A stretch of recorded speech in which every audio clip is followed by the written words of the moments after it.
করি আমি শেষ করি এইটাই বলছি যে শাকিব খানের সাথে অপু বিশ্বাসের কখনো বিয়ে হয়নি। হিন্দু মুসলিম কিভাবে বিয়ে হলো? আছে উনি যদি হিন্দুই থাকে তাহলে কিভাবে মুসলমানের সাথে বিয়ে হলো? মানে আছে না অনেক কিছু। নুসরত জাহান তিনি দাবি করলেন তিনি নাকি একজনকে মিস্টার জৈনকে বিয়ে করেছেন এবং তার টাইটেল জৈন হয়েছেন, এই মর্মে তিনি লোকসভায় জানালেন এবং নাম নথিভুক্ত করলেন যে নুসরত জাহান জৈন। পরে তিনি বললেন মানে তিনি লোকসভাতে তার নাম ইনক্লুড করছেন, তিনি শপথ গ্রহণ অনুষ্ঠানে বলছেন, পরে তিনি বলছেন তিনি বিয়ে করেননি, তিনি বিয়ে করেননি, মানে বিয়ে বিবাহ হয়নি।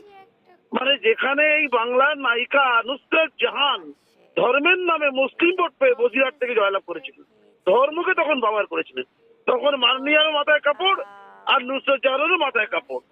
এই লোকজনগুলো বাংলাতে এই টালিগঞ্জে ফিল্ম ইন্ডাস্ট্রিতে রয়েছে, তারা আপনার ওই বিখ্যাত নায়িকাকে যে ওখানে একজন মানে স্বামীকে ব্ল্যাকমেল করার কথা বলছেন যে তার একটা স্ত্রী আছে, ও দাবি করছে আমি স্ত্রী মানে ব্যবহার করার কি, তিনি বিখ্যাত নায়ক তখনকে তাকে তো ব্যবহার করা যায়, তেমন লোককে এখানে নেবে আর নিয়ে তাকে নিয়ে যে মজা করবে এবং তাকে সিনেমায় সুযোগ দেবে, অন্যামি করবে, এটা তো কাঙ্ক্ষিত। আপনি কবির সুমনের কথা বলুন না, কবির সুমনের শুধুমাত্র বিয়ে করার অভিলাষে ধর্ম পরিবর্তন করা দরকার ছিল।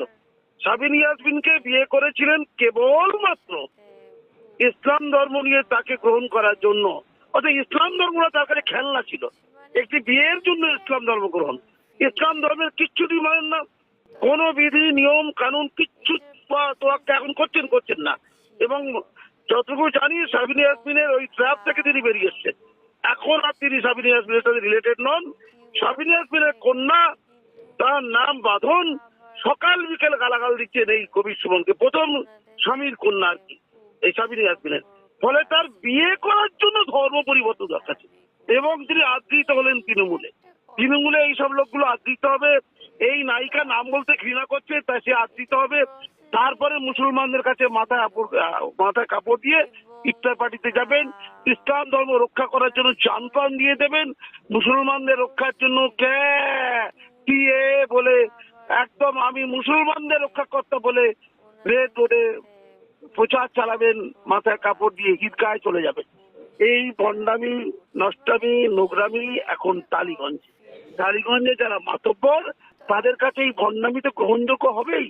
এটা উদারতা নয়, এটা মহত্বতা নয়।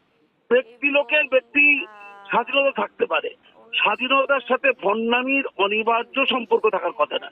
অর্থাৎ স্বাধীনতা মানে মুক্তি, আর মুক্তি মানে কি ভণ্ডামি? ফলে আপনি এই নায়িকাকে যে এখানে গ্রহণ করবে এবং তাকে আদৃত করবে, এটা তো ভালো লাগছে।